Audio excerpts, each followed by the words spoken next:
Peace Sells is often considered one of the greatest metal albums of all time. One of the most influential things about the album was its masterful jazzy compositions. And that jazz influence was thanks to guitarist Chris Poland and drummer Gar Samuelson. Peace Sells could be considered the first time a metal album had softer, more intricate genres incorporated into its sound. This would go on to be a huge inspiration for future iterations of metal, mainly prog and technical death metal. The problem was, Chris Poland and Gar Samuelson really lived the jazz lifestyle, and that meant being gooned out on heroin most of the time. So when Gar was unable to make it to his set to perform due to either being too strung out or going through withdrawal, someone had to step in, and that guy was Gar's drum tech, Chuck Baylor. And that's where the story of this criminally underrated album begins. Now, Gar Samuelson was an immense talent, and it's so unfortunate that he was never able to get over his demons. And because of those demons, Megadeth actually started to sound a lot better when Chuck Baylor was behind the kit. So out goes Gar Samuelson from the line. And Chris Poland, who kept pawning everyone's equipment for dope, well, he was gone in the same week. But this left them without a guitar player. So Dave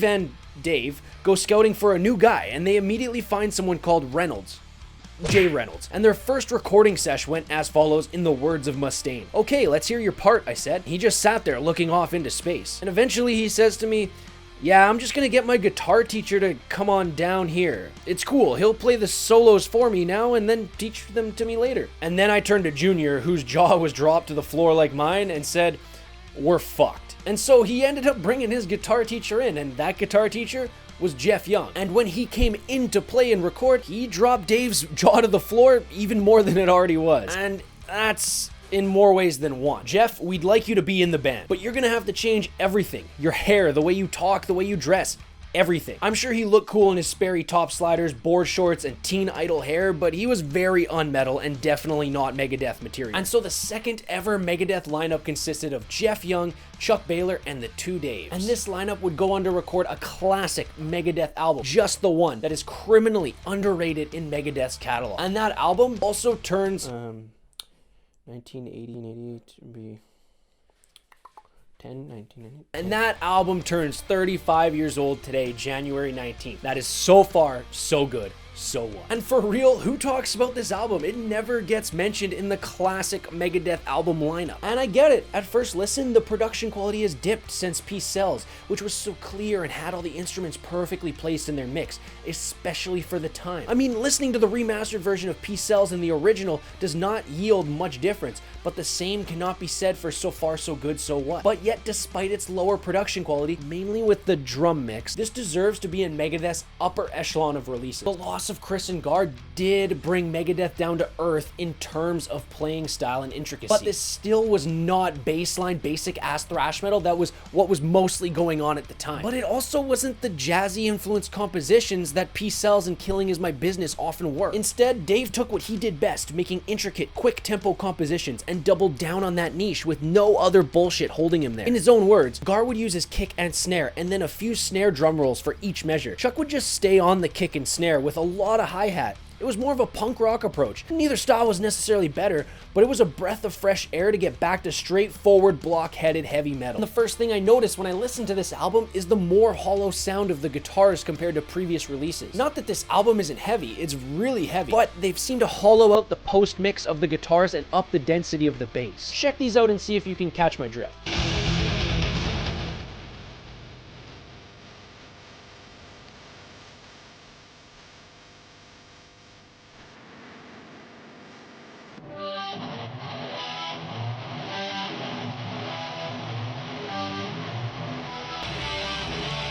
And I think the sound of this album is the perfect metaphor for how the band was composed at the time. The production was hollow, and so were Dave and Dave Jr. Their slow descent into addiction was picking up speed and growing day by day like a giant snowball rolling down a mountain. This accelerating descent into oblivion was being showcased on this album, with the whole thing feeling intricate, heavy, and fast, but messy at the same time. Some of Megadeth's best, fastest, most balls-out compositions are on this album, no doubt driven by the rampant, laissez-faire use of cocaine and heroin. It truly made some classic classic material that gets a little overshadowed by being released between two of metal's greatest masterpieces. And one of the biggest things that stands out to me on this album is Mustaine's vocal delivery. It's his grimiest, most vicious, most snarl-filled performance in the band's catalog, and it's excellent. I love the way Dave performed these vocals. It's so unique compared to the other performances in the catalog. Of course, Dave always has his own unique sound, but it's nothing compared to how he sounded on this album. And a perfect example of this is on the track Liar, where the whole band suddenly switches time signatures and Dave goes into this descending cha-cha-cha style of vocal delivery.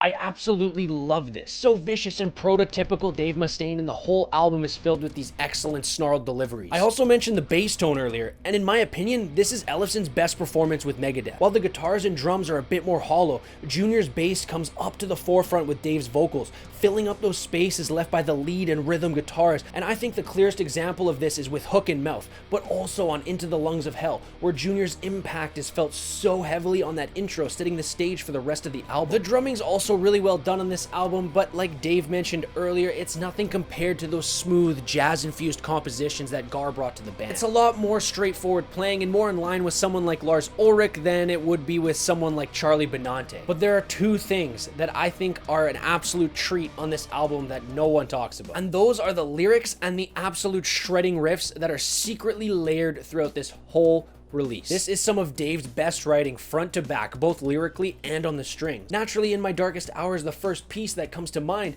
but the anti-censorship Hook and Mouth might be the best lyrical writing that Dave has ever done.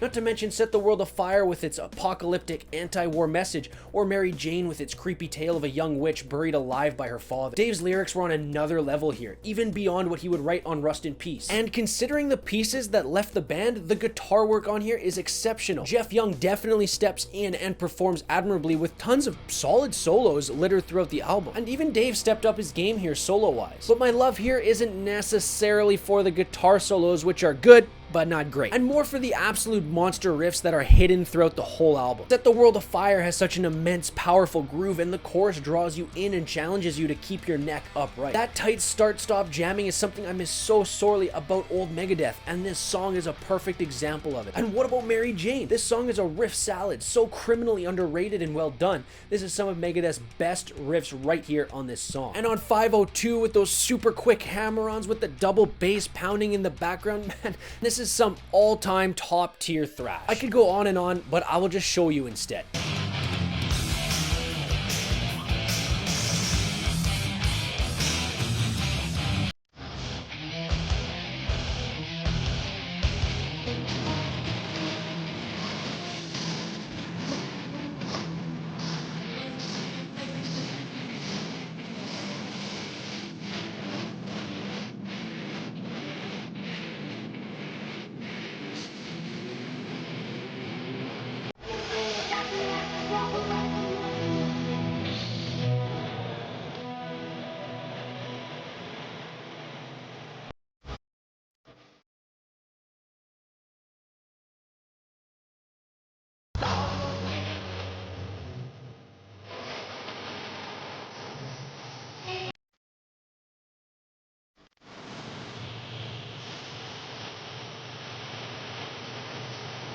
And I've barely even touched on one of Megadeth's biggest songs, In My Darkest Hour, or the intro instrumental Into the Lungs of Hell, or even the awesome cover of Anarchy in the UK. Man, I wish they would do covers again. This album stands shoulder to shoulder with Peace Sells and Rust in Peace as one of Megadeth's absolute best, and in my opinion, one of the most criminally underrated metal albums in history.